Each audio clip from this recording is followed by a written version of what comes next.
अन्य किसी का न जागृत में न स्वप्न में। जैसे कभी कभी कोई साधक कहते हैं हमारे स्वप्न में ऐसा ऐसा, आप ये समझ लीजिए कि आपके अंदर जो चल रहा होता है वही स्वप्न का स्वरूप मन प्रकट करता है। यदि आपके अंदर वासनात्मक स्वप्न आ रहे हैं तो आप वासना का चिंतन करते हैं, वासना का ही आश्रय लिए हैं, आप प्रभु का आश्रय नहीं लिए। प्रभु का आश्रय लिए हैं तो पक्का बड़े बड़े संत महात्मा आएंगे, भगवत चरित्र की कोई न कोई स्फुरना होगी, स्वप्न बड़ा मंगलमय होता है। कभी गंदे स्वप्न आ ही नहीं सकते। जब तक गंदे स्वप्न आते हैं तो जागृत अवस्था में कुछ गंदगी आप बटोरते हैं, वो क्रिया के द्वारा हो या चिंतन के द्वारा हो।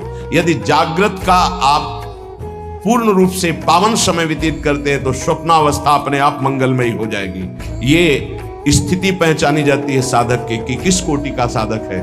स्वप्न गंदे कभी नहीं आ सकते और स्वप्न आने का समय ही नहीं रहता। बहुत कम निद्रा के लिए समय दिया जाता है, तो उस समय जो होता है वो भागवतिक स्वप्न आएंगे या कोई आदेश होगा, संकेत होगा, अन्यथा नहीं। जागृत स्वप्न सुसुप्ति स्फुरत में राधा पदाब्ज छटा, यहां श्रीपाद कह रहे पश्यामि जागृति तथा स्वप्ने भी नान्यत, ना जागृत में ना स्वप्न में किंचन मात्र किसी अन्य का चिंतन, अन्य का आश्रय नहीं। स्वप्न गंदा, चिंतन आपका गंदा है इसलिए आया है। उसे नकारिए नहीं, स्वीकार कीजिए और चिंतन को बदलिए। नहीं, जो स्वप्न है वो प्रमाणित करता है आपकी स्थिति क्या है।